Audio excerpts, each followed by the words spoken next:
The Israeli army carried out a drone strike against what it claims was a terror cell in the Nur Shams camp near Tulkarm in West Bank. According to the IDF, the operatives were planting an explosive device when they were hit. According to reports, the location of the strike was about 100 meters from where an Israeli soldier was killed by a roadside bomb. The Palestinian Authority Health Ministry in the West Bank said that 4 people have died as a result of the IDF drone strike. An Israeli attack has also killed 12 Palestinians, including 9 members of the same family, in a designated safe zone after they followed Israel's evacuation orders to leave eastern Khan Yunis. The IDF order to leave Khan Yunis, which is Gaza's second largest city, has triggered the 3rd mass flight of Palestinians in as many months, throwing Palestinians deeper into chaos, confusion and misery as they scramble to find safety. The UN Humanitarian Coordinator for Gaza has said that 1.9 million people, that is around 80% of the besieged enclave's population, have now been displaced.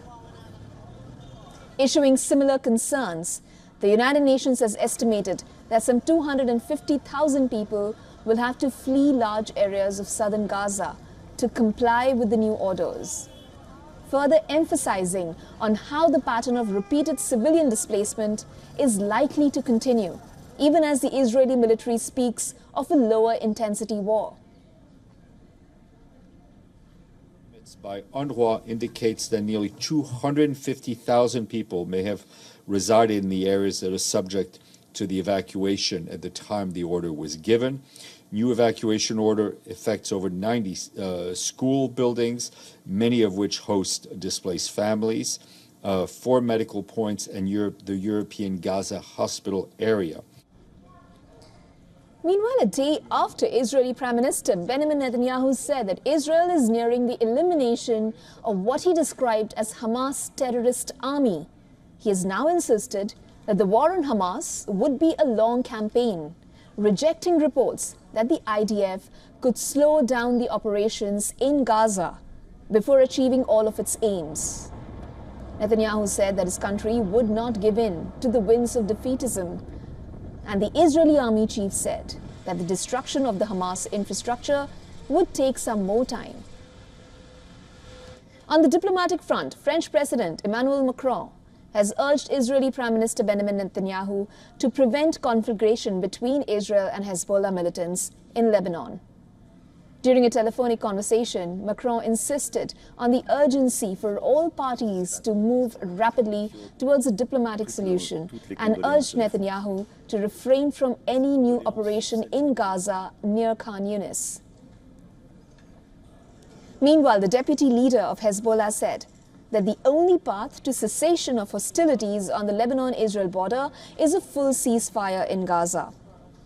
But he said that if Israel scales back its military operations without a formal ceasefire agreement and full withdrawal from Gaza, then Hezbollah's participation in the Israel-Hamas war will no longer exist.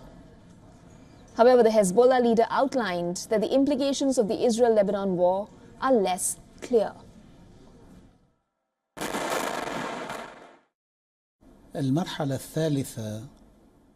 The third phase that Israel talks about in Gaza is still unclear.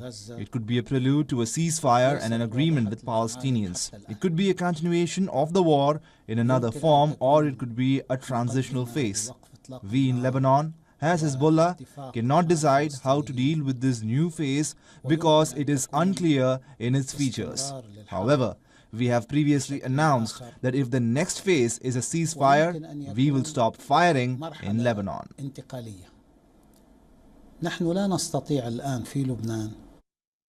For all the latest news, download the WION app and subscribe to our YouTube channel.